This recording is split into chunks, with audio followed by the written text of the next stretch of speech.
नमस्कार, जय हिंद, वंदे मातरम। मैं उत्कर्ष। तो आज हम लोग देखेंगे एनडीए एग्जाम के लिए और एयरफोर्स नेवी एग्जाम के लिए इंग्लिश का सिलेबस। आप लोगों को बता दें कि पूरा फाउंडेशन कोर्स हम ग्रामर का और वोकैबुलरी का लेके आ रहे हैं। आप लोगों के लिए हम मंडे से लेकर सैटरडे तक ग्रामर की क्लासेस लेंगे और कैसे लेंगे इस वीडियो को पूरा देखिए। हम अच्छे से एक्सप्लेन करने का प्रयास करेंगे। हम बता रहे हैं आप लोगों को कि मंडे से लेकर सैटरडे तक आप लोगों का लगभग 1 से 1.5 घंटे का सेशन रहेगा हमारा ग्रामर का। जो वीडियो आप लोगों को टाइमिंग हम बता देंगे उस समय मिल जाएगा। और संडे को आप लोगों को जो हमने हफ्ते भर में पढ़ाया है उसकी 100 क्वेश्चन की हम प्रैक्टिस देंगे। वो क्वेश्चंस आपको संडे को करने पड़ेंगे। और वोकैबुलरी की अगर बात करें तो मंडे से लेकर संडे तक हमारी क्लासेस रहेगी वोकैब की। यानी कि संडे को केवल आप लोगों को एक क्लास देखने को मिलेगी, वो रहेगी केवल और केवल वोकैब की। बट अगर बात करें हम लोग ग्रामर पोर्शन की तो मंडे से लेकर सैटरडे तक हम ग्रामर करवाने का पूरा प्रयास करेंगे दिल जान से। और संडे को आपको ग्रामर सॉल्व करनी पड़ेगी। जो संडे को हमारा वोकैब का सेशन आएगा उसमें हम जितनी हफ्ते भर में हमने वोकैब आप लोगों को पढ़ाने का प्रयास करा है, संडे को पूरा का पूरा रिवीजन करवा देंगे आप लोगों के लिए 1 से 1.5 घंटे में। अब पूरा देखने का प्रयास करेंगे कि एनडीए का और एयरफोर्स नेवी का सिलेबस क्या है। क्योंकि अगर सिलेबस हमको अच्छे से नहीं पता होगा तो अच्छे से उस एग्जाम को हम कवर अप नहीं कर पाते। हम करते क्या है कि हम जाते हैं बुक स्टॉल से किताब खरीद के ले आते हैं और पढ़ने लगते हैं। ऐसे कतई ना हो पाएगा। आप अगर देखने का प्रयास करेंगे तो एक क्वेश्चन 4 नंबर का आता है एनडीए में और 200 नंबर की इंग्लिश आती है। तो अगर आपकी इंग्लिश अच्छी हो गई और बाकी तो सब आप लोग को पढ़ ही रहे होंगे, बट इंग्लिश मेरी जिम्मेदारी है। अगर एक वीडियो आप देखने का पूरा प्रयास करेंगे और उसके बाद आप लोग अपने आप देखेंगे, ये चल जाएगा पता। देखिएगा कि अगर बात करें हमने अपने हिसाब से डिराइव करने का प्रयास करा है सिलेबस को। 200 नंबर की इंग्लिश आती है एनडीए एग्जाम में, 20 नंबर की इंग्लिश आती है अग्निवीर में, मतलब कि एयरफोर्स में। और अगर नेवी की बात करते तो उसमें 25 नंबर की आती है। देखिएगा कि अगर पार्ट ऑफ स्पीच की हम लोग बात करें तो इसमें नाउन को, प्रोनाउन को, एडजेक्टिव, वर्ब, एडवर्ब, प्रीपोजिशन और कंजक्शन। जो आपका बचा हुआ है इंटरजेक्शन। इंटरजेक्शन के ऐसे क्वेश्चंस नहीं आते हैं, बट इंटरजेक्शन के क्वेश्चन हमको नरेशन में देखने को मिल जाते हैं कभी कभी। या इंटरजेक्शन से हमको सेंटेंस का मूड चलता है पता, जो कंप्रीहेंशन यूज होता है, जो आपके एनडीए एग्जाम में आता है लगभग 24 नंबर का।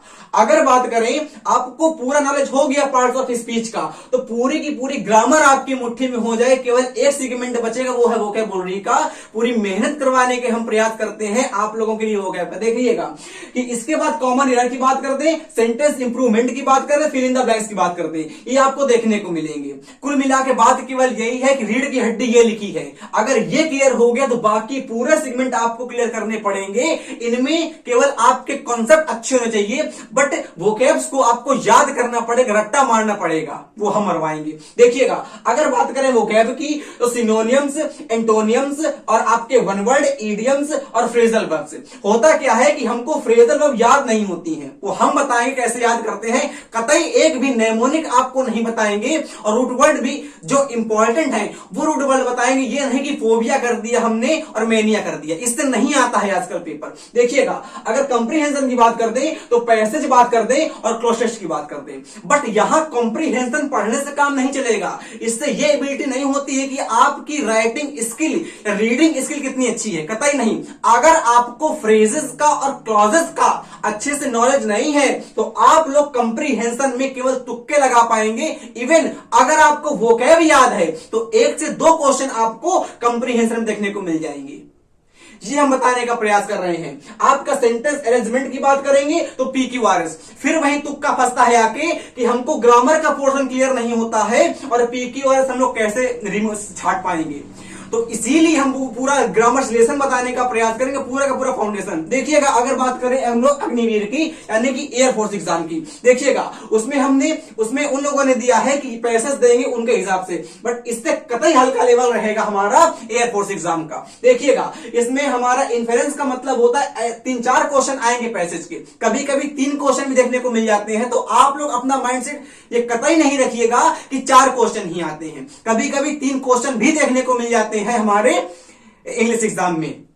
एयरफोर्स में। अगर बात करें 3 क्वेश्चन में कैसे कैसे क्वेश्चन आ सकते हैं, तो अगर 2 क्वेश्चन वो लोग चाहेंगे तो वोकैब की डाल देंगे, मतलब आप लोगों ने पूरा पैसेज पढ़ा है, उन पैसेज से कहीं वो वर्ड उठा लेंगे और पूछ लेंगे कि इसका सिनोनिम्स क्या होता है या इसका एंटोनिम्स क्या होता है। अगर बात करें एक क्वेश्चन पूछेंगे कंजक्चर का, अगर आपने पूरा पैसेज थोरोली पढ़ा होगा, अच्छे से पढ़ा होगा, तो अपने आप उस क्वेश्चन को जज करके सही कर सकते हैं, क्योंकि इस एग्जाम में हमको टाइम कतई कम मिलता है नेवी एग्जाम में, और इसमें तो टाइम लगभग रहता है 20 मिनट का।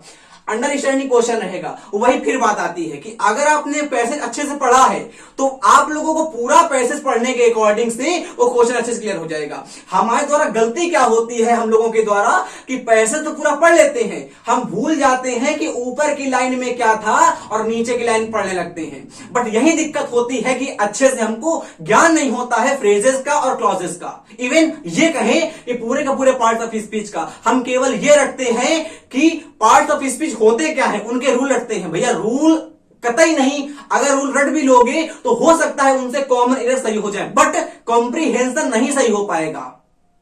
अब देखिएगा, अगर बात करें हम लोग ग्रामर का सेक्शन 1 की, जो एयरफोर्स के अकॉर्डिंग बात करेंगे, अगर बात करें सब्जेक्ट वर्ब एग्रीमेंट की, जब सब्जेक्ट और वर्ब का समझौता होता है तो हमारा उत्पन्न होता है सब्जेक्ट वर्ब एग्रीमेंट।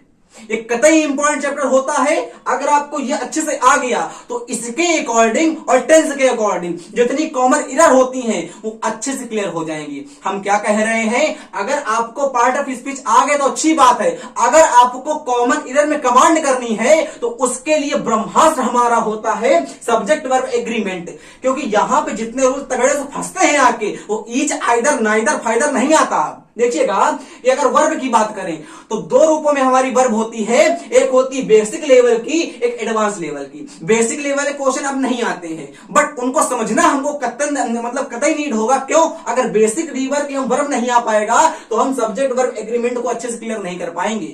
उसके बाद एडवांस लेवल की आती है, इन्फिनिटिव क्या होता है, जिरेंट क्या होता है, पार्टिसिपल क्या होता है, उनके यूजेस क्या होते हैं। आपको अगर इसको अच्छे से नॉलेज हो गया तो इसके अकॉर्डिंग आप क्लोज को कर पाओगे, इसके अकॉर्डिंग आप PQRS को कर पाओगे। हम सिखाना चाहते हैं। उसके बाद टेंस आता है। Tense is the backbone of grammar. अगर टेंस हमको आ गया तो टेंस आने के अकॉर्डिंग लगभग 40% ग्रामर हमको अच्छे से आ जाएगी। ये आप लोग भी पढ़ रहे होंगे। अब राम घर जाता है, राम घर जा चुका, अब राम बड़ा हो गया है। देखिए, हम सिंटेक्स की बात करते हैं, ये सिंटेक्स नहीं लिखते वो लोग, तो हमने लिख दिया सिंटेक्स ट्रांसफॉर्मेशन करते हैं। अकॉर्डिंग होता क्या है कि ट्रांसफॉर्मेशन के ही अंतर्गत सिंटेक्स आ जाता है, या ये कहें कि सिंटेक्स के अंदर ही हम ट्रांसफॉर्मेशन को ले लेते हैं। ट्रांसफॉर्मेशन का मतलब होता है, देखिए, मेसन का मतलब तो होता है हमारा एनिमेशन, मतलब कि रूप बदलना, और फॉर का मतलब होता है के लिए, और ट्रांस का मतलब होता है परिवर्तित, मतलब समझ चुके होंगे परिवर्तित होना। तो अगर ट्रांसफॉर्मेशन आपको अच्छे से आ गया तो सब्जेक्ट वर्ब एग्रीमेंट, टेंस, और देखिएगा उसके बाद हमने लिखा हुआ है ग्रामर्स रिलेशन। ये टॉपिक ऐसा है कि अगर आपको पूरा अच्छे से नॉलेज है ग्रामर का तभी इस टॉपिक को सही कर पाएंगे। इसमें होता क्या है कि हमसे पूछ लेगा ये नाउन वर्ब कैसे बनती है, ये नाउन एडजेक्टिव कैसे बनता है, ये नाउन एडवर्ब कैसे बनता है, ये एडवर्ब कौन सी है। मतलब आपको एक सेंटेंस लिख देगा और फाइंड अप करने के लिए कहेगा कि इसमें ये पार्ट में कौन सी एरर है, या ये पार्ट में आप फाइंड करिएगा कि यहां पे कौन सा पार्ट ऑफ स्पीच हो गया। जैसे एग्जांपल हम कई बार दे चुके हैं आप लोगों को कि हमने आप लोगों से कहा I is a personal pronoun. इसमें आपसे हमने कहा कि यहां पे जो लिखा हुआ है आई क्या है, यहां पे आई नामक जो पार्ट ऑफ स्पीच लिखा हुआ है वो यहां पे क्या है, तो आप लोग कंफ्यूज होंगे। और यहां पे आपसे, ये एनडीए में नहीं आएगा, ये एयरफोर्स में आता है, केवल नेवी में भी नहीं आता। ये आपको 4 ऑप्शन लिखे रहेंगे और यहां पे मानो नाउन लिख दिया उसने, यहां पर नाउन कर दिया, यहां एडजेक्टिव कर दिया, और यहां पे कर दिया आके एडवर्ब कर दिया, एडवर्ब यहां पे एडवर्ब कर दिया आके। तो आप क्या कहेंगे, तो मेरे भैया हमने आपको बताया है कि ये हमारा हो जाएगा आके प्रोनाउन एस वीओ कॉन्सेप्ट से, वो बताएंगे बाद में। देखिएगा, उसके बाद बात करेंगे पार्ट ऑफ स्पीच की, ये बता चुके हैं। यहां पे क्लॉज की बात करेंगे, क्योंकि क्लॉज यहां पे नहीं लिखा हुआ, बट यहां पे हमने क्लॉज को लिखने का पूरा प्रयास करा है। क्लॉज की बात कर देंगे एंड फ्रेजेस की बात कर देंगे, तो यहां से आपका ये पूरा कॉन्सेप्ट क्लियर हो जाएगा अच्छे से। वोकैब्स की बात कर देंगे तो वोकैब वही हमारी लिखी हुई है, सिनोनियम्स, एंटोनियम्स, वन वर्ड और मिसस्पेल्ड इसमें आती है भैया।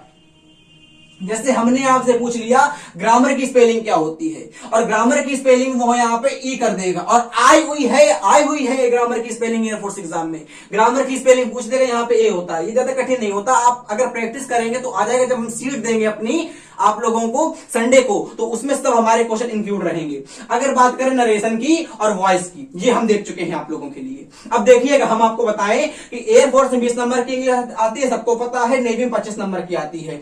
हमने क्या कहा था आप लोगों के लिए कि जो हम क्लास में ग्रामर के हैंडवर्क आपको देंगे वो आपको क्लास में ही नोट करने पड़ेंगे। ग्रामर की हम नोट्स नहीं दे पाएंगे, पीडीएफ नहीं दे पाएंगे। हाँ, सोमवार से लेके शनिवार तक आप लोगों की ग्रामर की क्लासेस मतलब चालू कर देंगे हम।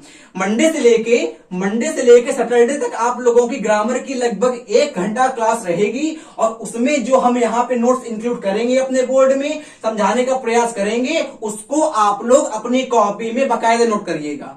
और संडे को हम आपको एक शीट दे देंगे, उसको पूरा लगाइएगा, और जो दिक्कत हो हमसे पूछ लीजिएगा, हम बता देंगे कैसे माध्यम में आप लोगों को पूछना है। अब देखिएगा कि वोकैबुलरी के नोट्स हम प्रोवाइड करेंगे आप लोगों को, मतलब हर दिन के हम नोट्स प्रोवाइड कर देंगे। जैसे हम मानो सोमवार को 100 वोकैब हमने कराई, तो आपको लगे हाथ वो 100 वोकैब की पीडीएफ आपको मिल जाएगी। उनको अगर आपको हो तो नोट कर लीजिएगा अपनी कॉपी में, नहीं तो किसी जगह के निकलवा लीजिएगा अपनी प्रिंट आउट पीडीएफ के रूप में। ग्रामर क्लास मंडे से लेकर सैटरडे तक चलेगी। संडे को हम प्रैक्टिस देंगे आप लोगों को लगभग 100 क्वेश्चन की, लगभग कह रहे हैं, ये नहीं कि 100 क्वेश्चन की ही रहेगी। वोकैब की क्लास आप लोगों की मंडे से लेकर संडे तक चलेगी, और संडे को हम पूरी वोकैब का रिवीजन करवा देंगे मेरे भाई। तो आप लोगों का पहला टॉपिक चालू करेंगे हम नाउन का। नाउन का टॉपिक जब ही हम आपको बता देंगे पूरा अपना सिनेरियो तैयार करके कि नाउन का टॉपिक आपका कब से चालू होगा, और हम वोकैब का वीडियो भी आप लोगों के लिए जल्दी लाने का प्रयास करेंगे। तो अगर हो सके तो एक वीडियो जब अपलोड करें तो उसको पूरा देखने का प्रयास करिएगा, और आपको जितने भी मिथ दिमाग में है कि ये हमको नहीं आ पाएगा, असंभव है, नहीं आ पाएगा, हम सिखाने का पूरा प्रयास करेंगे, आप सीखने का पूरा प्रयास करेंगे तो जरूर आएगा। वो कॉन्सेप्ट जो आप लोगों ने रटे हैं उनको आप लोगों को रटा के नहीं, आप लोगों को समझा के हम क्लियर करवा पाएंगे, क्योंकि रटी चीज हमको अच्छे समय तक याद नहीं रहती है। और अगर वही चीज हमने अच्छे से हमारा कॉन्सेप्ट क्लियर हो गया अच्छे से, तो हमको हमारे दिमाग में अच्छे तरीके से वो स्टेबल कर जाती है। नाउन का पहला वीडियो अपलोड होगा। जितने इंपॉर्टेंट क्वेश्चन बनते हैं और जितने आप लोगों एकदम बेसिक से लेके एकदम पिनेकल लेवल तक चलेंगे, आप लोग एक बार फाउंडेशन पढ़ के किसी भी एग्जाम में बैठिएगा, डिफेंस लेवल तक के या एसएससी सीएचएसएल एमटीएस तक के, सब आप लोग निकालने का प्रयास करेंगे। अब जल्दी ही हमारा सेशन नाउन पे आएगा। अगला वीडियो आने के लिए जय हिंद, जय भारत, वंदे मातरम।